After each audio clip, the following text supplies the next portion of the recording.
Hello student, I am Ankita Sahu, your teacher. तो आपका माइसीनिया की कला चल रहा था और माइसीनिया की कला मैंने लास्ट वीडियो में आपका ख़त्म किया था और लास्ट जूम मीटिंग पे भी आपका माइसीनिया की कला आपको समझा दिया था।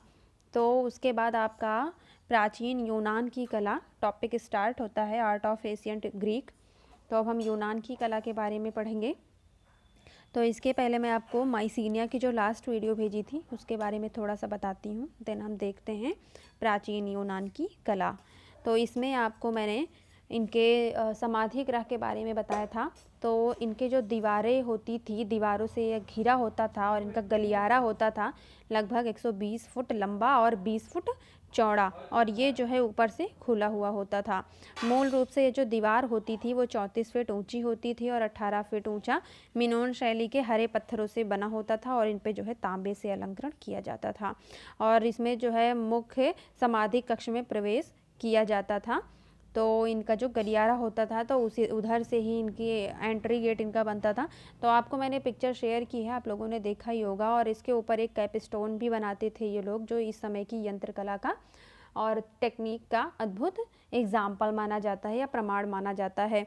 तो उक्त सभी राजप्रसादों की भित्तियों को जो है ये वृषभ, युद्ध और पवित्र स्थल, जुलूस, साखेट, स्त्री पुरुष आदि विषयों से अलंकृत करते थे। इन टॉपिक्स को लेके ये काम करते थे। और एक जुलूस दृश्य में सभी मानव आकृतियाँ जो हैं उन्होंने पशु मुखौटा लगाया हुआ है। तो आपका जो इसमें यूनान में माइसीनिया की कला में सबसे फेमस समाधि गृह है ट्रेजरी ऑफ ऑटर्स, उसका पिक्चर भेजा था आप लोग को, तो आप लोग देख सकते हैं। और इस समय जब माइसीनिया की हेलेनिक सभ्यता चरमोत्कर्ष पर थी, तभी माइनर में इसका ट्रॉय में भी छठे नगर का चरमोत्कर्ष हो रहा था। ट्रॉय के युद्ध के 80 वर्ष पश्चात अर्थात 1104 ईसा पूर्व हेराक्लीड के नेतृत्व में यूनानी भाषा उत्तरी क्षेत्र के एक शक्तिशाली जाति डोरियन ने दक्षिणी यूनान को अधिकृत कर लिया। तो जो दक्षिणी यूनानी थे उसको उन्होंने अपने अंडर ले लिया, किसने? डोरियन जातियों ने।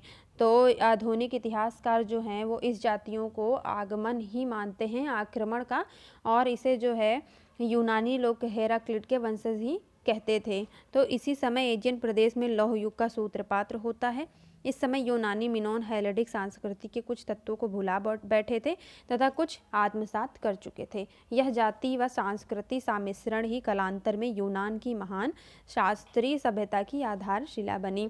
तो हम देखते हैं ये जो आपका जाति व सांस्कृतिक सम्मिश्रण जो था, जो यूनान की महान शास्त्रीय सभ्यता की आधारशिला बनी। तो अभी हम शास्त्रीय सभ्यता आगे पढ़ेंगे यूनान की कला में। अभी हम यूनान कला की स्टार्टिंग पढ़ते हैं। तो देखते हैं आर्ट ऑफ एशियंट ग्रीक। यूनानी सभ्यता का सर्वप्रथम उदय एजियन सभ्यता के रूप में होता है, जिनका प्रभाव परवर्ती यूनानी सभ्यता पर बहुत बड़ा था। तो इसका जो सर्वप्रथम उदय माना जाता है वो किसके? एजियन सभ्यता के रूप में माना जाता है। और इसका प्रभाव जो है आगे की आने वाली जो सभ्यता है यूनान में, परवर्ती यूनानी सभ्यता, उन पर भी पड़ा था। और डोरियन का यूनान में प्रवेश सभ्यता को नष्ट कर दिया। यूनान के इतिहास में 1200 से 900 ईसा पूर्व का समय अंधकार युग कहा जाता है। तो जब डोरियन का यूनान में प्रवेश जब हुआ तो इन्होंने क्या किया, इनकी जो सभ्यता थी उनको नष्ट कर दिया। और इसीलिए इस टाइम को जो है इनका अंधकार युग कहा जाता है, जो कि 1200 से 900 ईसा पूर्व का समय था। तो यूनानी इतिहास के इस अंधकार युग पर पुरातात्विक दृष्टि से कोई प्रकाश नहीं मिलता है। कला दृष्टि से तब इस समय के अवशेष बहुत कम हैं तथा इस युग का यूनानी इतिहास में बहुत कम महत्व हुआ है। तो जब डोरियन जाति ने यहाँ पे अपना अधिकार स्थापित कर लिया तो इस टाइम को अंधकार युग कहा जाता है। और इस टाइम पे जो है कोई प्रकाश नहीं डाला है या फिर किसी भी कलाकृति की दृष्टि से यहाँ पे कोई साक्ष्य अवशेष नहीं मिलते हैं, बहुत कम प्राप्त हुए हैं। तो इसीलिए इस युग का यूनान के इतिहास में महत्व भी कम है। इस युग में प्राचीन राजनीति व्यवस्था टूट गई थी, युद्ध सामान्य घटना हो गए थे, कृषि कर्म व उद्योग धंधों का खात्मा हो गया था तथा जनता में अशांति व असुरक्षा की भावना बढ़ गई थी। तो इस युग में क्या हुआ, राजनीति व्यवस्था टूट गई थी। इनका जो शासक था या इनका शासनकाल था वो बहुत कमज़ोर पड़ गया था।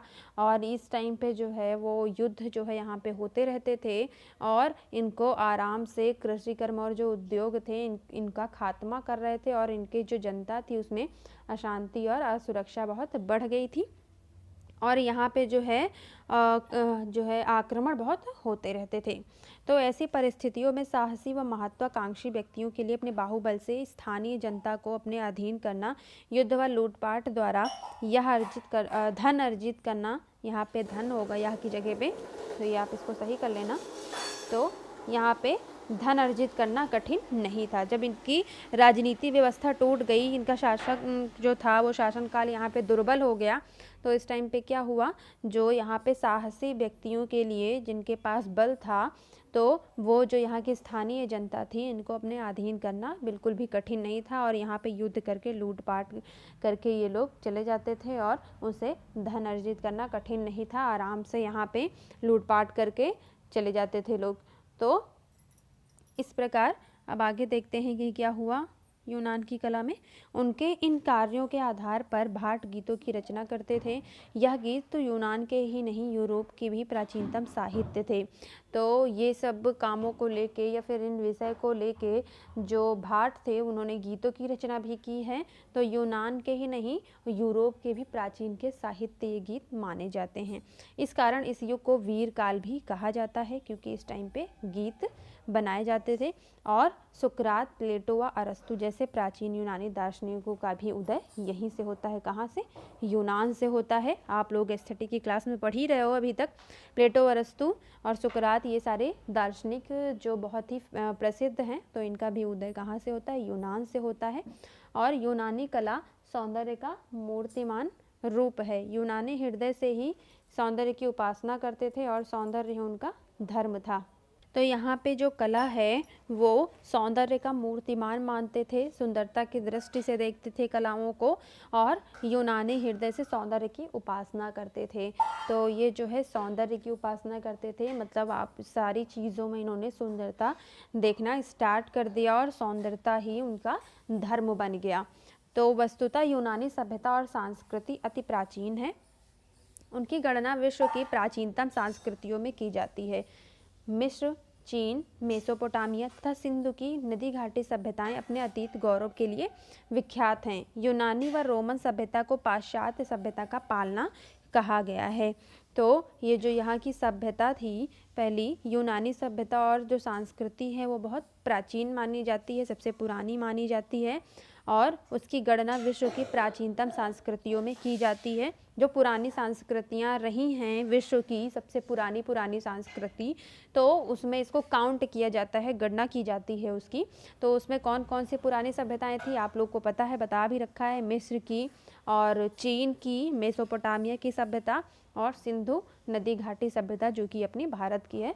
और यहाँ पे इनके लिए अतीत, इनका गौरव जो है वो विख्यात है। तो यूनान व रोमन की जो सभ्यता है वो पाश्चात्य मतलब वेस्टर्न की तरफ जो था, तो उसको ये लोग पालना कहते हैं।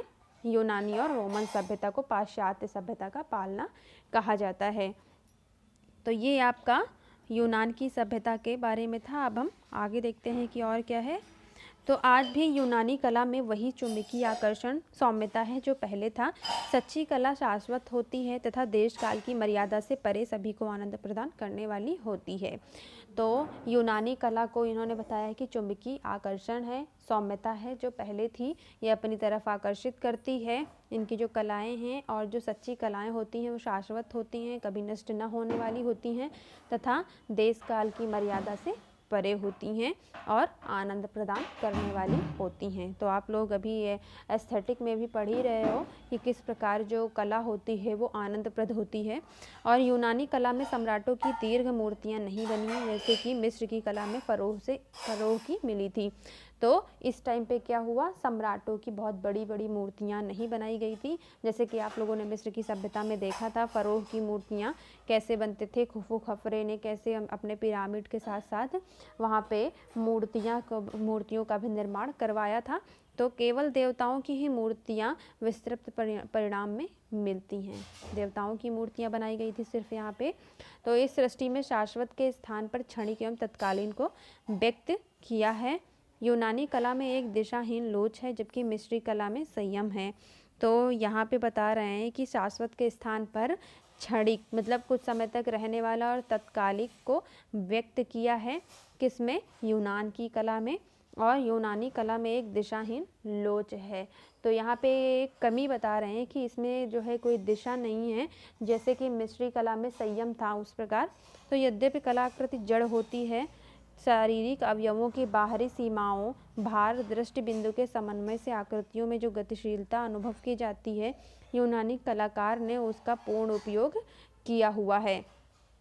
तो जो कलाकृति जड़ होती हैं, बेकार होती हैं, तो वो शारीरिक अवयवों की बाहरी सीमाओं, भार, दृष्टि बिंदु के समन्वय से आकृतियों में जो गतिशीलता का अनुभव होता है, उसको ही यूनानी कलाकार क्या मानते हैं, पूर्ण रूप से उसका प्रयोग करते हैं। यूनानी कलाकारों के लिए भौतिक एवं दृश्य जगत ही सत्य था। जीवन को अधिक पूर्ण बनाने की चेष्टा को ही वे अपना लक्ष्य मानते थे। इसी कारण उनके देवता भी मानवीय आकांक्षाओं के आदर्श रूप मात्र थे। तो जो यूनानी कलाकार हैं, तो जो उनका दृश्य जगत है, जो सामने दिखता है और जो भौतिक रूप है, उसी को क्या मानते थे, जो सत्य था, उसी को जीवन को अधिक पूर्ण बनाने की चेष्टा को ही वे अपने लक्ष्य मानते थे कि इसी से हमारा जीवन जो है वो पूर्ण होगा या हमारा लक्ष्य जो है वो पूर्ण होगा। तो इसी कारण उनके देवता भी मानवीय आकांक्षाओं के आदर्श रूप मात्र थे। तो अभी आप लोग देखेंगे कि यहाँ पे किस प्रकार देवी देवताओं की मूर्तियाँ ये लोग बनाते थे यूनान की कला में। तो आपका भी यूनान की कला अधूरा है, अभी आपका जो है इसके बारे में बताऊंगी आगे।